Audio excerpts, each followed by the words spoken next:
a symbol of hope. This surgeon beat COVID-19. Now he's back at work helping others to do the same.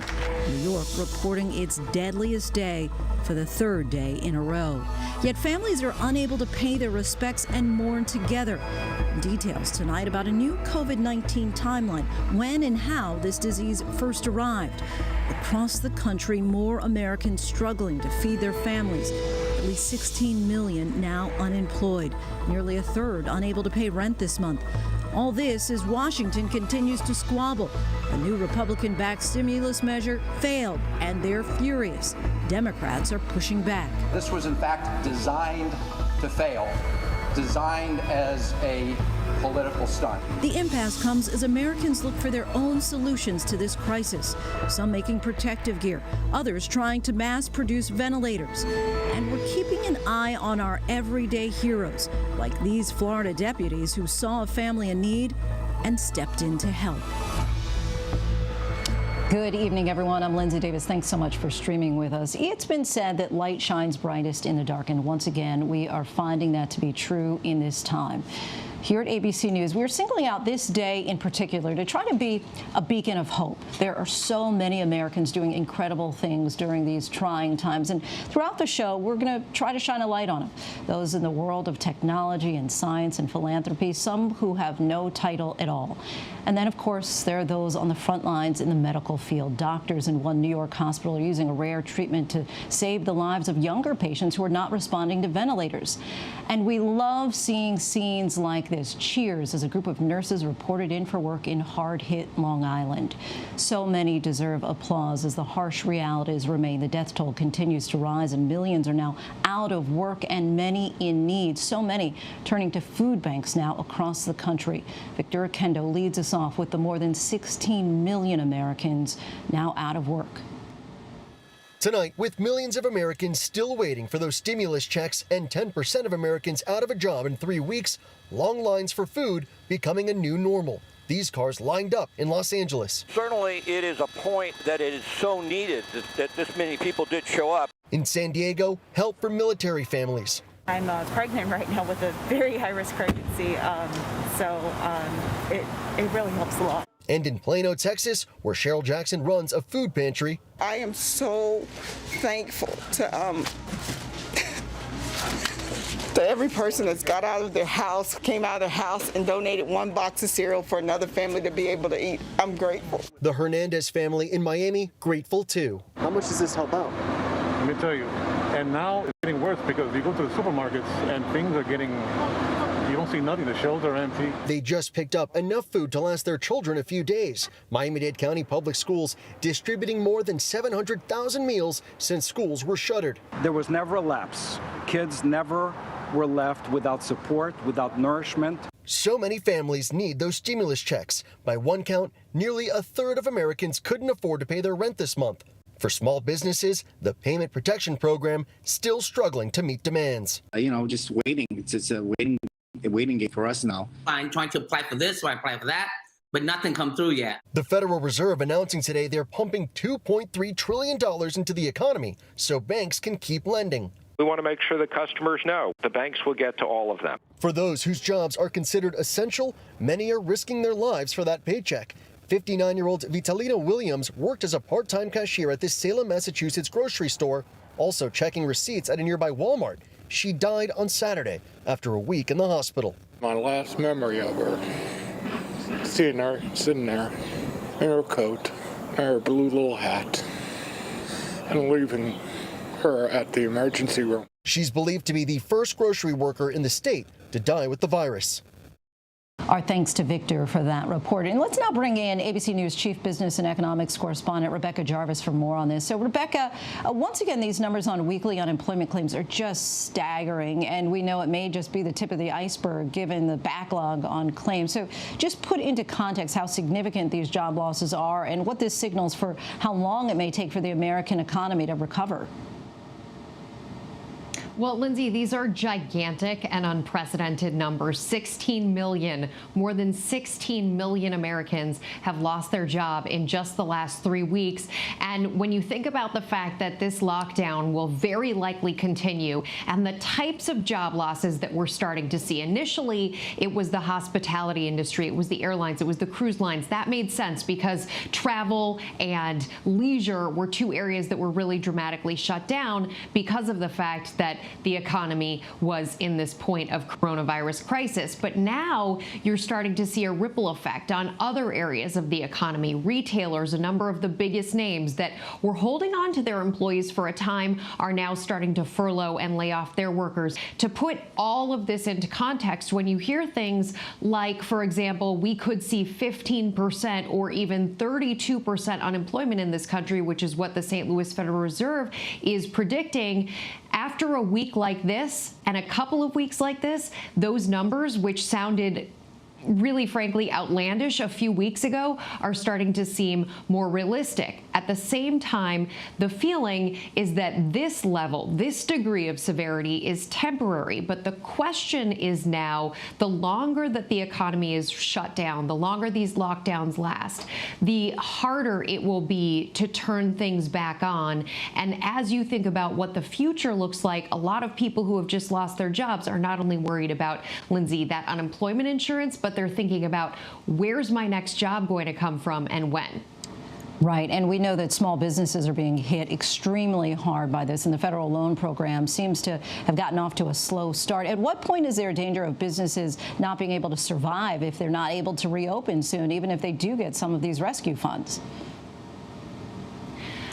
A lot of it does come back to this idea of how long are we in this state of uncertainty. JP Morgan put out a study today about the fact that most businesses, these small businesses, have on average about 15 days of cash to get by. That means most small businesses in America have about 2 weeks worth of a cash cushion in order to weather through an economic storm. This is the most dramatic economic storm of our lifetime at this point, and you can imagine that some of these companies are really going to struggle to hold on. At the same time, every single person out there, I believe, has a story about an incredibly resilient small business in their community who's doing remarkable things. We've seen perfume companies transition to becoming hand sanitizer companies, and clothing companies transitioning to becoming mask making companies. So you have to believe in the strength of these companies to figure out and pivot and find new ways. But at a certain point, Lindsay, the longer this lasts, the harder it is to hang on. Yeah, desperation can certainly breed creativity, but hearing that 15-day cash reserve, that's really just astonishing. Rebecca Jarvis, always so insightful. We appreciate you breaking it down. Wish the news were better, but thank you.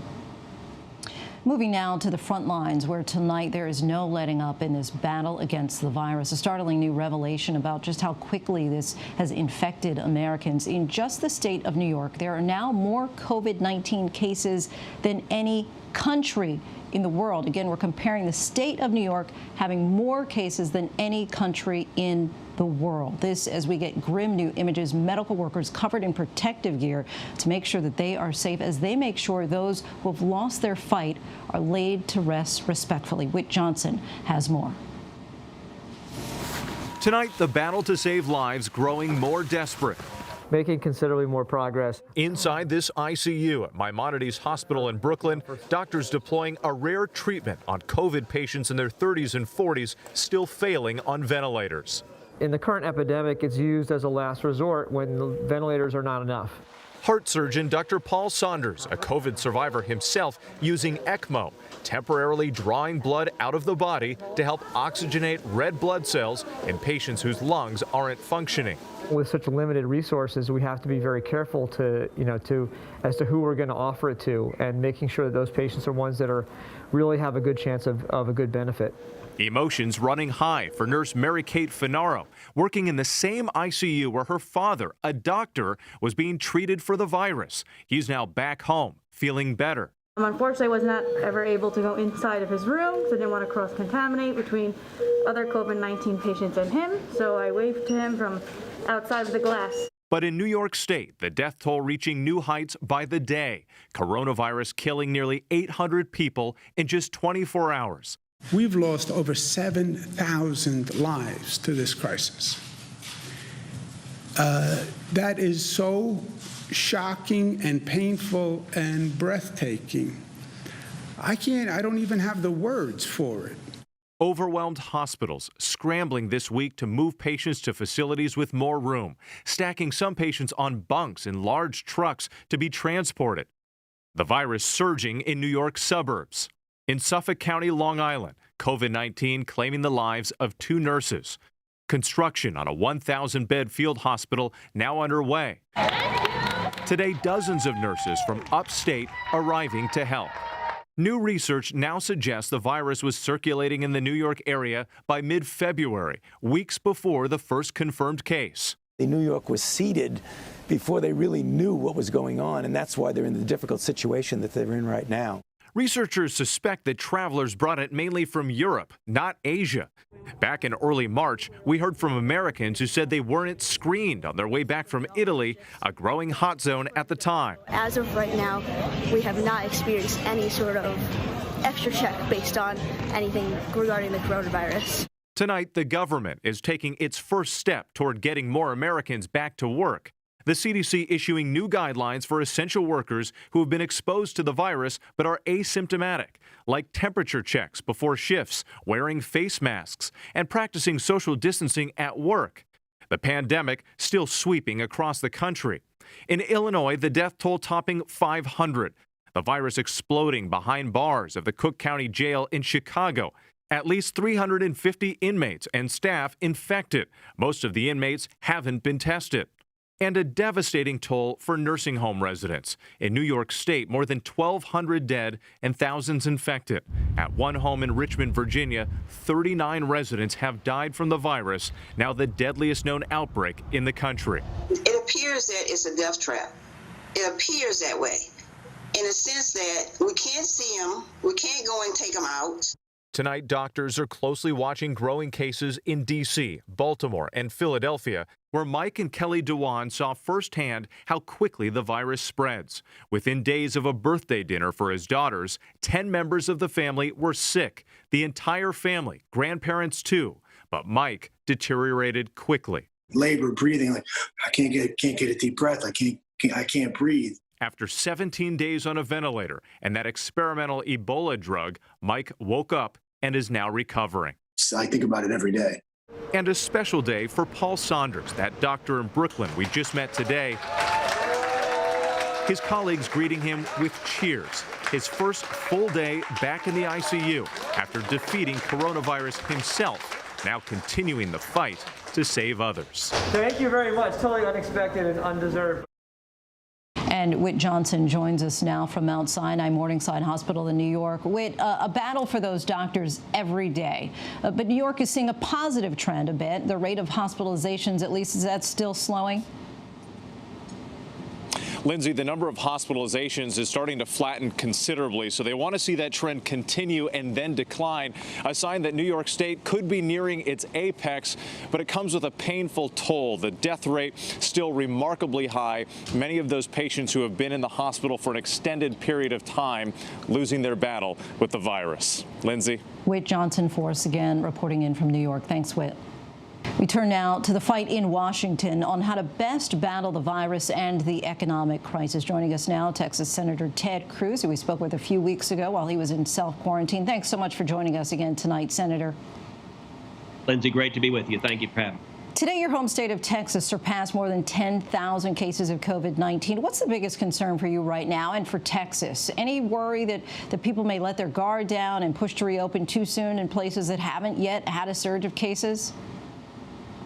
Well, look, we're facing two natural and national disasters simultaneously. We've got a public health disaster of the coronavirus epidemic, and that is We are imposing extraordinary public health steps to keep people safe and to stop this pandemic from getting even worse.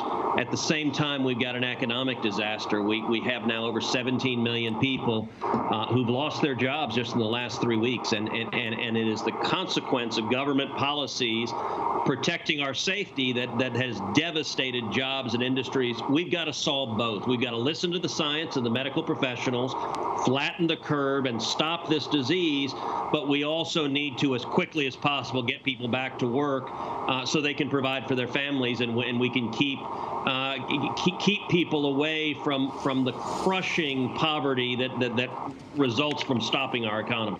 And today, of course, Congress debated a Republican proposal for another $250 billion in funds for those small business loans, which Democrats blocked. Democrats argue that their own proposal included all of the $250 billion that Republicans requested for small businesses, plus money for hospitals and first responders. Is that really a partisan wish list, as you called it on Twitter today? I mean, Democrats say that they're trying to get ahead of the likely need for more funding on the front lines fighting this virus, while also targeting emergency aid to small businesses. Well, I think congressional Democrats, unfortunately, have too frequently approached this crisis as an opportunity to advance their own partisan agenda. We need to be coming together in a bipartisan manner. You look at the emergency relief bill that passed Congress 2 weeks ago. It ended up passing the Senate unanimously, 96-0. Every Republican voted for it. Every Democrat voted for it. I voted for it, and Bernie Sanders voted for it. Everybody in between. That's what we need to be focusing on. That bill almost went down because at the last minute, Nancy Pelosi came in and held it hostage for a whole series of partisan objectives, things like the Green New Deal that have nothing to do with the coronavirus epidemic. What we saw today is one of the most important components of that emergency relief bill are the loans to small businesses to keep them alive. And by the way, everyone agrees with those loans, Democrats and Republicans. The problem is, in the 5 days the program has been live, there's been so much uptake, so many small businesses grasping for a lifeline, that the administration came and said we need to replenish these funds. The Democrats, this should have been an easy bipartisan agreement to say we want to keep these small businesses alive. We want to keep people with paychecks and jobs. And instead, they decided, no, let's use it to hold hostage for other priorities. That was wrong, and it's the same games Nancy Pelosi played 2 weeks ago. They need to stop that and focus on solving these crises right now. But let's take a step back. I mean, why didn't Republicans try to negotiate a deal with Democrats before voting on the bill? I mean, just like the last rescue bill, you're going to have to get support from both sides of the aisle. So why not get the Democratic buy-in so that these measures can get passed more quickly and get aid to the Americans who need it? Well, if you look at the Senate bill that passed, that was initially negotiated in a bipartisan manner. There were a number of Democratic senators who were actively part of drafting it, who were engaged. Everyone expected that it would pass. And then at the last minute, Nancy Pelosi, they made a very cynical decision and torpedoed the whole thing, held it hostage for 4 days. For a series of, she was demanding subsidies for windmills. Now, as I asked on the Senate floor, what the hell does a windmill have to do with the coronavirus epidemic? She wanted additional emissions constraints on airplanes. That had nothing to do with this crisis. And it's just an example of I think, cynical partisanship. Small businesses like restaurants and bars and nail salons and hair salons and movie theaters, those are the businesses that are going belly up right now. And under this program, they can get a guaranteed loan from their local community lender that enables them to pay salary to keep people on paychecks. Millions of people's jobs are at stake. And we ought to focus on that, not the partisan priorities of Nancy Pelosi. And just quickly, any chance that things will move forward, that the talks will continue over the weekend?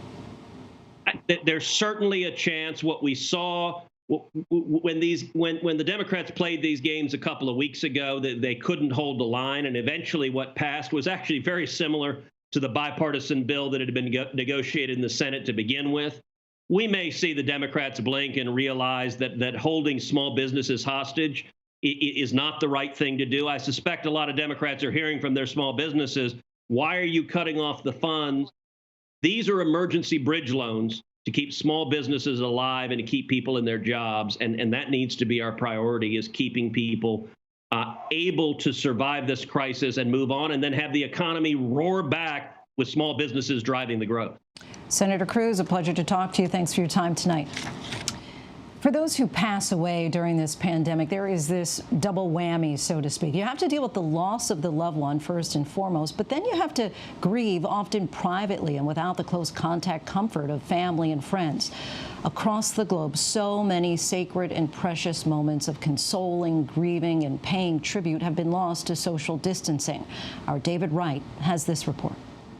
The Lord is my shepherd, there is nothing I shall want. Funerals serve two vital functions: to honor the dead and to console the living. COVID-19 is disrupting both. It's really devastating. We wanted really to be there with her because we don't want her to be alone. This is Teresa McCarrick, Mama Terry to her family. Like thousands of others this week, she died alone of pneumonia. Her children and grandchildren unable to give her one last hug because of strict social distancing. Wanted to be with Mama Terry. It was really hard because we never got to say goodbye to her. Mama Terry's funeral sparsely attended as well. Only 10 family members were allowed to pay their final respects. They all had to wear masks and sit in separate pews. It's really so hard. That was the only time we saw her. And across the country, the bodies keep coming. We'd love to pick up Grandma now and have her on the my roof where I could watch her, but I don't have the accommodation to get her right now. Pat Marmo's funeral home in Brooklyn is already at capacity. I'm going to say that at least 16% of them in this room are COVID patients. Same goes for just about every funeral parlor in Brooklyn. It's really insane. This is not how any firm generally operates, and it's kind of exhausting. Today we had to turn off our phones because we really can't handle any more phone calls. Kendall Lindsay has been forced to turn dozens of families away. In all her years, she's never seen it like this. 9/11 was bad. It really was bad, but it wasn't like this. Every funeral director we're talking to, they all have expressed how crazy it is. Being a body collector during the Black Death has long been thought of as one of the most thankless jobs in human history. Modern funeral directors now have new empathy for them. It's not easy out here. You know, I'm going to be in this car now for the next anywhere between 8 and 12 hours today. Their work, like that of the healthcare workers, involves significant risks. I'm treating everybody today that they have the virus. I have to. The sheer numbers, especially this week in New York, have robbed death of its rituals. Cultural values, another casualty to coronavirus. This virus took religion out of the equation. My poor families, the Christian families can't go to churches. The Muslim families can't go to mosque. The Jewish families can't go to the temple.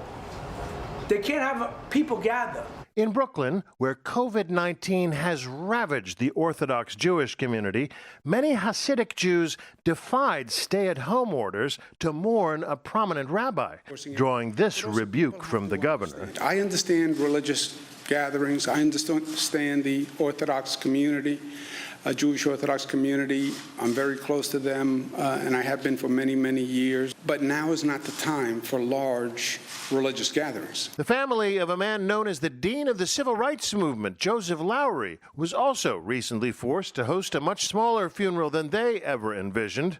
Instead of a public gathering, just a small, private ceremony. COVID-19 has changed the way we honor veterans, too, in small but significant ways. A new addition to the uniform for all the participants. As of Monday, masks are required, even at Arlington National Cemetery. In Lexington, Kentucky, Army veteran Robert Coleman's family set up an iPad to stream his funeral. We didn't want to put risk to my kids, so I'll let them see the live stream and say a prayer with them and what it is for the moment, you know. John Coleman says he didn't mind the empty chairs. The immediate family was all there, including his mom. I wasn't upset that couldn't have a ton of people here. It was my dad wouldn't have cared anyway. It was more or less the immediate that was here, and we were all able to make it, so that made it a little easier. Honoring the dead and comforting the living, a vital service. Now, more than ever, we're all of us struggling to find closure. David Wright, ABC News, New York. Struggling to find closures and those open wounds lingering a little bit longer. And when we come back, an update tonight about the medical conditions of many of the sailors aboard that aircraft carrier who cheered for their captain as he left their ship following his removal. As many states continue to press for more life-saving ventilators, we take a look at some of the groups trying to help bridge the shortage. But first, here are some of the trending stories on abcnews.com.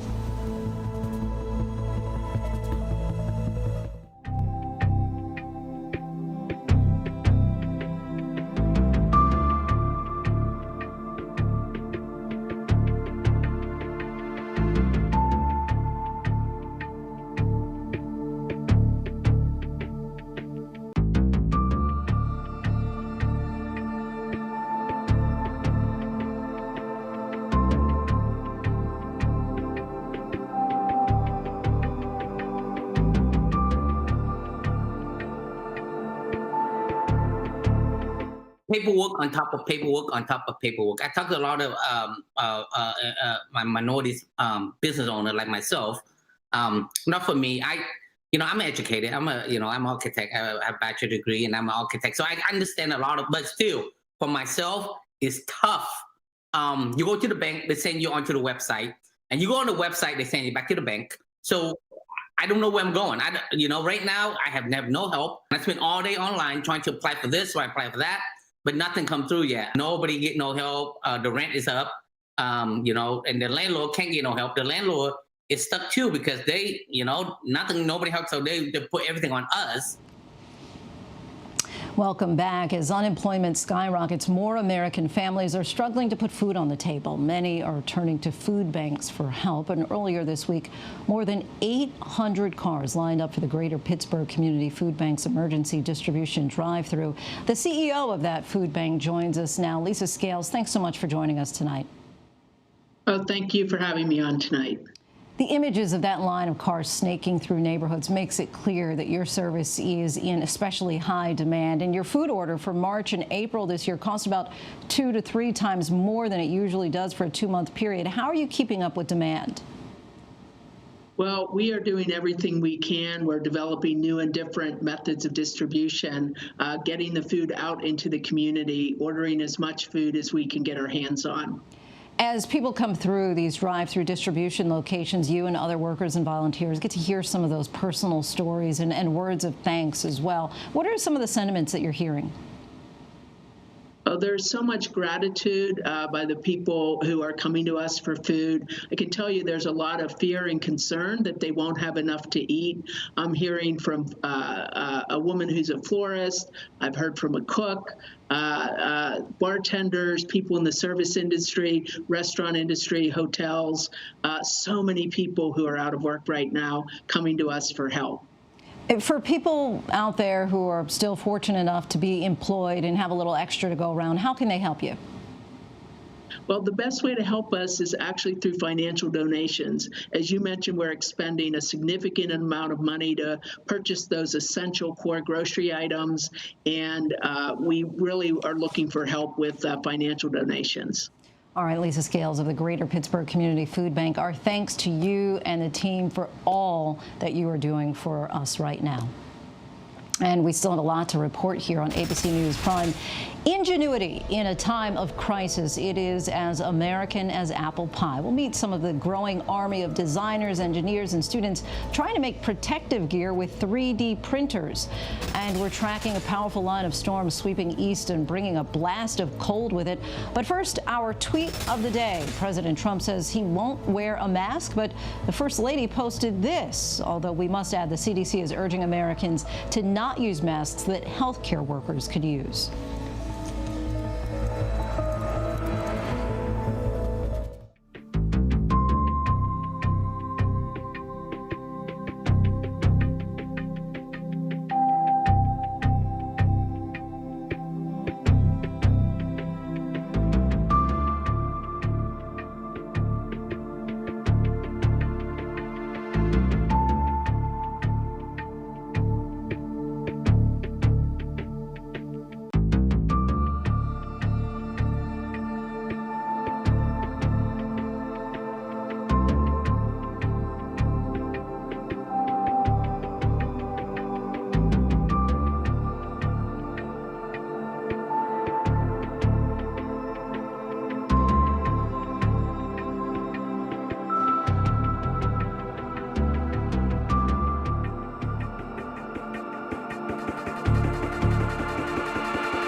Welcome back. As COVID-19 hospitalizations continue to spike nationwide, states and local communities are now competing with each other and with the federal government for those life-saving ventilator machines. But one state, California, says it has a surplus. We take a look at supplies and shortages by the numbers. The federal government has sent out 8,000 ventilators to help states cope with heightened demand. Another 10,000 machines remain in the national stockpile, according to the president. HHS says it has a contract with General Motors to make 30,000 more ventilators, but still, New York and other states say that they're at risk of running out. Citing a surplus, California's governor decided to lend 500 of the state's ventilators to New York and other hard-hit states. Now, this caused an outcry from some California county officials who say that they're in short supply. Santa Clara County is reportedly offering $1,000 for devices, and Riverside County officials reportedly say they were denied a request for an additional 500 machines. California is currently only using 32% of the hospital system's existing ventilator capacity, according to Governor Gavin Newsom. Those ventilators so critical right now. And still ahead, lots to get into tonight, including our conversation with a team of MIT researchers trying to mass produce cheaper ventilators with so many states having shortages. Plus, an update on the condition of British Prime Minister Boris Johnson.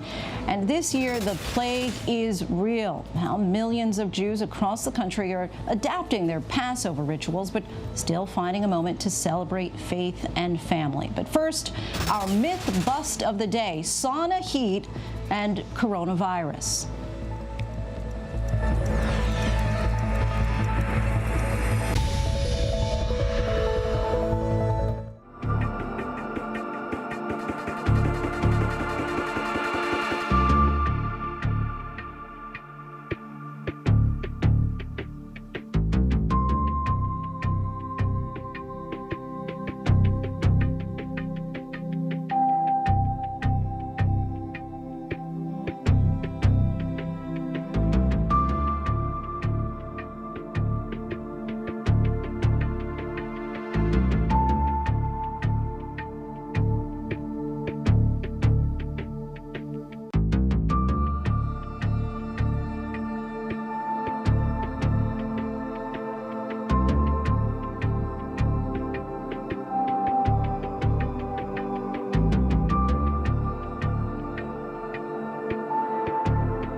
Just outside of Miami, a traffic jam to pick up unemployment applications. We've given out hundreds and hundreds of applications. Police directing would-be applicants in cars because just days earlier in the same spot, chaos. 6.6 million Americans filed jobless claims last week. Signs big and small. Businesses are trying to find solvent ground. With millions of Americans out of work, many are returning to charities to help find enough food to eat. I have never seen this when we have so many people feeling so much anxiety right now. We need more funding, and we need it fast. Senate Republicans pushing the Trump administration's request for $250 billion in supplemental funding for the Paycheck Protection Program for businesses hurt by forced stay-at-home orders.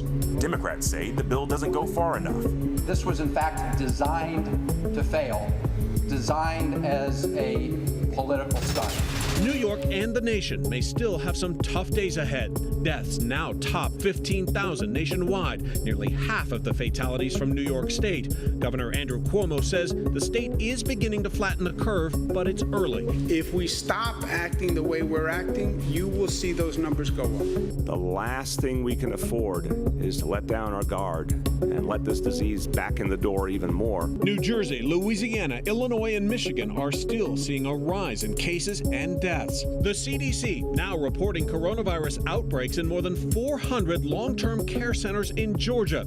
And now officials in Los Angeles County have an exception to the stay-at-home order. They're calling on families to bring their elderly relatives home if possible. In Britain, Prime Minister Boris Johnson has been moved out of the ICU 3 days after the leader was admitted to intensive care due to complications of coronavirus. But he continues to make positive step forwards and he's in good spirits. In Spain, a slowdown in the number of deaths after a 2-day increase. Small bits of hope there and in hard-hit Italy, where they saw an increase in the number of new cases, but for a 5th straight day, fewer new ICU patients. Severe storms spreading from Texas to the northeast. At least 6 tornadoes reported in Arkansas and Indiana in the last 24 hours. Cold temperatures and winds gusting up to 50 miles per hour, moving in overnight from Chicago to New York to Boston. And now to that virus-stricken aircraft carrier. The USS Theodore Roosevelt docked in Guam. Its captain was ousted after he raised alarms about the spread of the coronavirus on the ship. 416 of its sailors have now tested positive for COVID-19, and sadly, that number keeps rising. 1 sailor is in critical condition. We've seen so many stories of Americans rising to the occasion in this crisis, donating meals to healthcare workers, checking on their neighbors, and organizing food drives. Tonight, we're taking a closer look at a growing nationwide movement of makers, designers, engineers, science teachers, and students, all banding together from their basements and garages, using 3D printers in some cases to help keep much-needed personal protective equipment on the front lines. ABC's Devin Dwyer has their story. It's the sound of American ingenuity in a time of crisis. A cottage industry of 3D printing teachers and teenagers gaining steam to fight COVID-19. From Louisiana, other people are doing their part, and it's time to do mine, to Montana. Over here we have the bank of 3D printers. Entire families turning their basements and garages into production lines for that personal protective equipment now in short supply. This is our lab, our 3D printing lab that we put in our garage for the time being. Colorado 7th grader Amelia Brown and her father Matt giving us an inside look at their operation. 3D printers making plastic headbands for face shields, 1 per hour, around the clock. This is one that's being printed. The printer takes thin beads of plastic. The printer's melting filament to create a pre-programmed design on a heated surface. Many makers using donated raw materials to create their prints free of charge. Others selling at cost, about $1 a piece. And these down here are finished. In Maryland, Todd Blatt shows us how a laser cutter shapes those clear shields. His art studio turned assembly line, churning out more than 1,200 shields so far. We're shipping out 500 face shields today to Arizona. Retired Air Force engineer John Grant is part of the effort. He's attaching overhead projector sheets from school classrooms to 3D printed headbands. He says a college professor inspired his face shield design. He would always tell us, just remember, the experiment can always be solved with the materials in the room. And anytime I've come up on some kind of problem that seems insoluble, I say that to myself, and somehow I'll find a way to get it done. The American spirit of generosity, unflinching in the face of a pandemic. You can see our little collection bin right there. Whoa. Yesterday we collected about 250 visors. Minnesota science teacher Mark Westlake has collected more than 700 face shields so far from dozens of volunteer 3D printers across the Twin Cities. Here we'll bag up all of the shields that have been donated. His St. Thomas Academy Innovation Center, now a community distribution hub. Chris, who are these going to? This is going to the Dakota County Sheriff's Department. Many deliveries headed straight to the front lines at local hospitals. Over and over and over again, we hear we've had to use the same 3D printed shield or the same visor for days, and they're cracked and they get foggy and they can't be cleaned anymore. I mean, that's the way the PPE situation is right now, and it's a little scary. The FDA says 3D printing may be useful in a pinch, but warns homemade protective gear is unlikely to provide the same fluid barrier and air filtration protection as certified equipment. Eventually, companies that make this professionally in batches of 10,000 at a time are going to fill that gap. You guys are something of a Band-Aid. Right. We're just trying to fill a small gap. The shortages even felt in rural America. Montana teachers Buffy Smith and Jake Spearson have been getting orders for their 3D printed face masks nonstop. Montana Department of Corrections ordered 200 of them. Montana Eye Care ordered 100 of them. And then, interestingly enough, we made some that were going to West Virginia to a doctor there. That's kind of how Montana works. You know somebody who knows somebody. And the printer's in Buffy's basement by her son's drum set, running around the clock. Near Denver, the movement is taking off. More than 1,500 community volunteers banding together to make for COVID. Now starting air delivery of 3D printed PPE to rural hospitals. Figured this was a way I could use my skills to help where needed. Volunteer pilot Eric Eklund is on leave from United Airlines. His cargo today, 8 boxes of homemade face shields for a hospital that just got its first COVID positive patient. We really started to realize that those full face shields were very, very important. And in fact, I was pretty worried because we were counting them to say, do we have enough to get through a shift or two? That's why, I mean, well, boy, were we blessed when somebody said, hey, we've got the solution for you. We'll bring them to you. And part of that effort, shields made in Amelia and Matt Brown's family garage. How does it make you feel to see these hospitals actually be getting these shields? I'm glad that they're getting to where they need to be. That's what we're doing it for, is to help people, Families filling the gap for PPE, one 3D printer at a time. There's always something that everybody can do. Even if you don't have a 3D printer, you can help somehow. For ABC News Live, I'm Devin Dwyer in Washington. With ventilators in short supply across the country right now, some of the brightest minds in the country have set out to come up with a stopgap solution. A rapidly assembled team is working around the clock at MIT to design a safe, inexpensive ventilator alternative that could be built quickly. Now, ventilators normally cost about $30,000 each. MIT's event could be made for as little as $100. So joining us now and properly socially distanced in their lab are lead researchers Kimberly Jung and Dr. Nevin Hanumara. Thanks so much for stepping away from your research to talk with us for a moment. Thanks, Lindsay. It's great to be here. So first, Kim, walk us through why you're doing this and how soon your design will be ready. 10 years ago, in the medical device design class taught by Professor Alex Slocum, we did a project in compressing an ambu bag, our manual resuscitator, as a way of potentially ventilating people in an emergency scenario. In the absence of a pandemic, that project never continued. But now the calls started coming in to us, to the student team, asking, can we provide guidance, can we provide information, and most importantly, can we explain how this could be done safely? So we rapidly reconvened on this project. We built a team of some of the most wonderful people I've had the privilege to work with, and we started trying to address this from the clinical and the technical perspective. And so how soon do you think that this might be available? One thing I just want to address is that it's a common myth that it's under $100, but that's not something that's actually possible. We definitely aim to make a low-cost ventilator, but it's tied with time as well. So if we're going to put something out there that's going to be really fast enough to meet the COVID virus needs for ventilators, it's definitely not going to be $100. But definitely not so $30,000 as well, right? Definitely not $30,000, but somewhere in the thousands range, which is a lot less cheaper in order to order of magnitude. And what's the timeline that you think that you might have something that's really ready to go?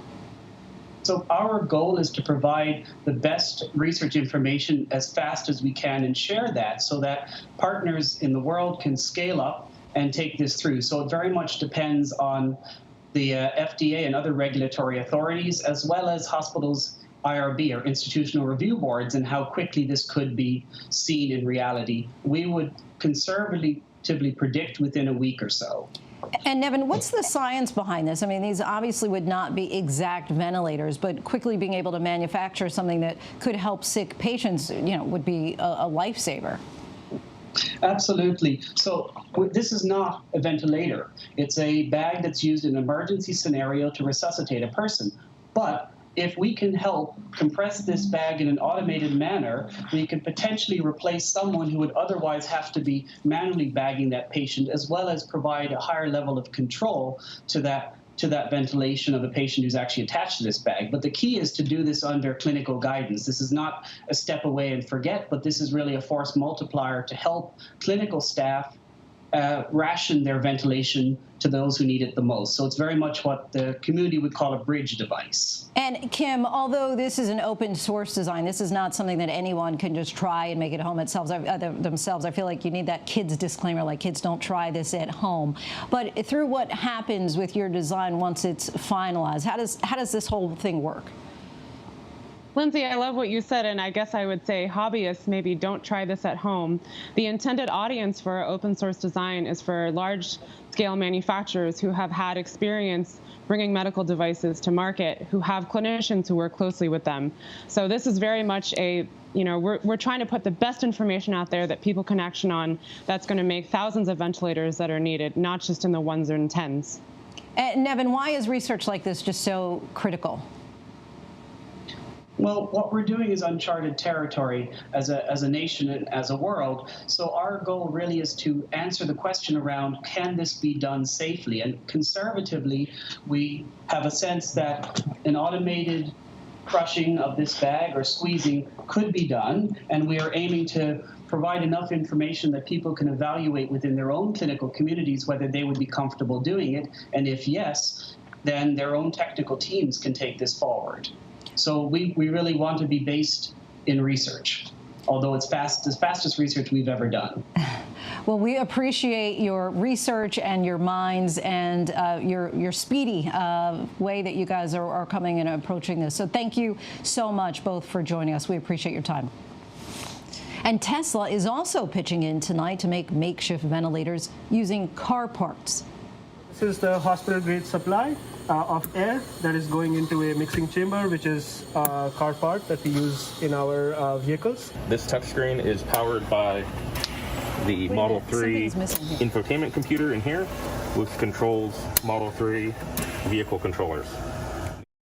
Sinai Hospital in New York, which was able to use them to help critical care patients. And we switch gears now to the Jewish holiday of Passover, now in its second night. It's an ancient celebration of family, community, faith, and freedom. But this year, with a new plague to worry about, Jews around the world are making modern-day adjustments to their time-honored traditions. ABC's Ariel Reshef has this report. That's 10-year-old Ben Zohar singing a traditional Hebrew Passover song, asking why this night is different from all other nights. For many families like Ben's, this year's celebration isn't just different, it's a seismic shift from years past. Where's the sound? Passover traditionally shared with family and friends, honoring cherished customs together.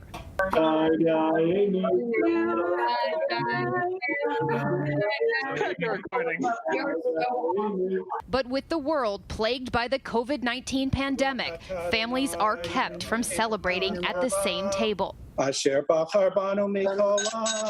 the lessons of one of Judaism's most sacred holidays more resonant than ever. Social distancing, echoing a decree from thousands of years ago during a biblical plague. It says exactly at this time, as we're reading the Torah, we're all told that when the last plague is coming, which is the death of the firstborn, everyone needs to stay inside and to avoid being inflicted by this plague. And this is the healthiest thing. This is the only thing that we can do. For Rebecca Waxman, that means foregoing her family gathering. We have a choice to kind of throw up our hands and go, well, I can't have my traditional Passover Seder. It's ruined. Or we can choose to do the best we can, which is what my family, my friends are trying to do, is say, let's connect online. The Passover Seder, a festive meal commemorating the exodus of the Israelites from slavery in Egypt. It's a time-honored ritual. And while a lot of celebrations are smaller this year, it hasn't stopped the Ross family in Woodstock, New York from cooking up a storm. In fact, some families taking creative liberties. That's the way we bring you Seder virtually. This year, different for us too. Normally, our Seder table is filled with dozens of family and friends. But this year, just my husband and my two sweet boys finding joy in wearing masks that represent the plagues and a Zoom with loved ones. Even though congregating in houses of worship during this Holy Week is on pause for most of the world, people are still finding ways to uphold tradition, like these Seder to-go bags, and virtually uniting in prayer.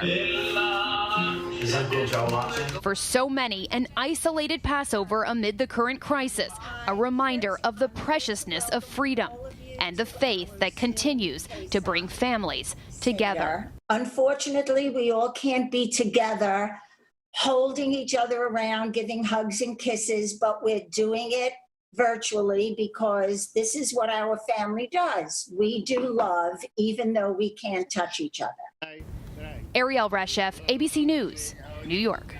The time-tested tradition continues on. Our thanks to Ariel for that. Now, who is ready for a little good news tonight? When we return, the gift of dance from some of the world's best dancers, plus thanks from around the world for the medical workers risking their lives to save ours.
Such a sweet moment for these two coronavirus survivors. This couple went into the hospital together on March 25th, both fighting COVID-19. Well, after more than 2 weeks at West Kendall Baptist Hospital in Florida, today they were discharged together. Their entire team lining the halls, you see them there, to send them off.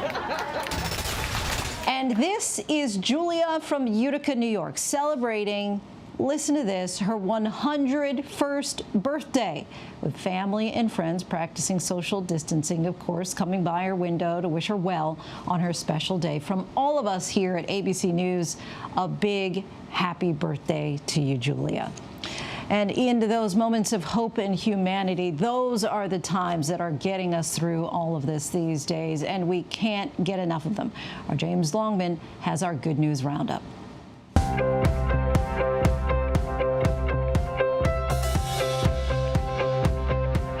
Hi there everyone, it's great to be with you sharing some more good news, and there is plenty of it, especially out of China. Wuhan, that town where all this began, well, it's finally opening up after 11 long weeks. Our team has been there capturing the city coming back to life, and we've seen long lines of people at the train station waiting to travel, and a time-lapse, pretty extraordinary video shows traffic flowing back through the city. And over in New Zealand, they've used an elimination approach rather than a containment one, and that means they've only recorded one death. And there was this fun message from the Prime Minister about the Easter Bunny. You'll be pleased to know that we do consider both the Tooth Fairy and the Easter Bunny to be essential workers. Next up, a really fun project has started here in the UK. It's between airlines and the healthcare service, and it's to start first-class lounges in hospitals to be able to give doctors and nurses a rest from their relentless work.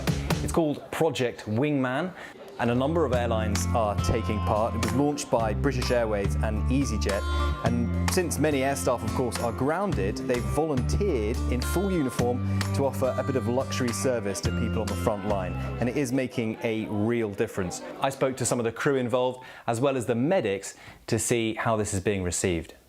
I said, we've got all of these crews sitting around here with fantastic skills that we can really help out in the hospitals with. So I said, right, let's get crew in, doing what they do best, in uniform, and let's deliver some first-class service to our NHS staff. That the idea being that they delivered first-class service to the patients, so we then reciprocate and deliver first-class service to them. You just need to break away from the clinical area just to get your head back in the space. It is fantastic. And suddenly we were surrounded by gorgeous stewards and stewardesses taking our order and giving us porridge. And honestly, after the night that they'd had, they just felt cared about. The impact of this has been beyond our wildest dreams. They're so appreciative. They want to have just a few minutes not thinking COVID, not thinking NHS, not talking about this sort of stuff. Such a brilliant thing to see, and it's likely it could be rolled out in countries all around the world. Next up, Russia is known for its top-class ballet dancers, but now they're performing in slightly stranger surroundings. Take a look.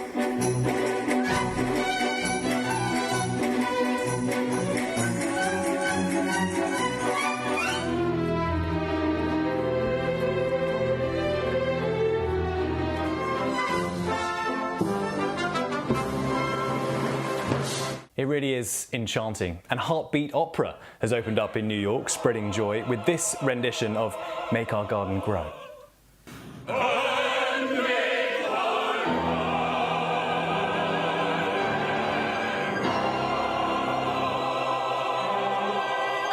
And there are so many heartwarming stories of people who are recovering from COVID-19 and being celebrated as they leave hospital.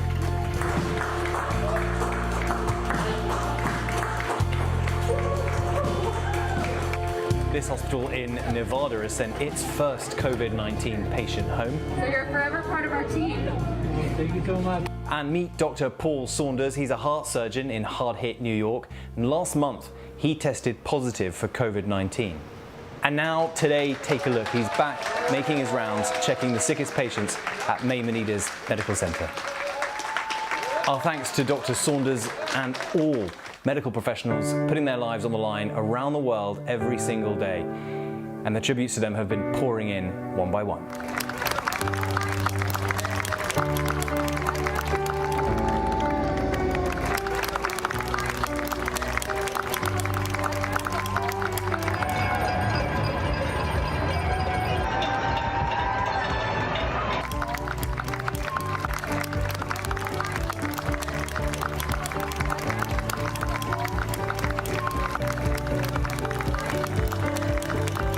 Really is heartwarming to see. Stay safe, everyone, and be good to each other. Heartwarming indeed, and our thanks to James for that. Before we go tonight, our image of the day.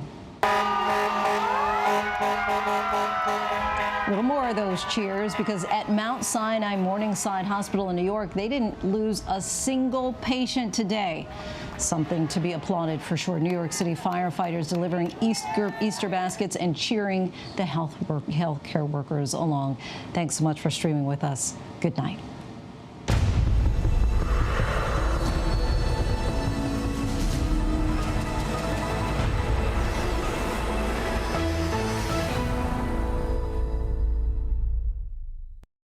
What you need to know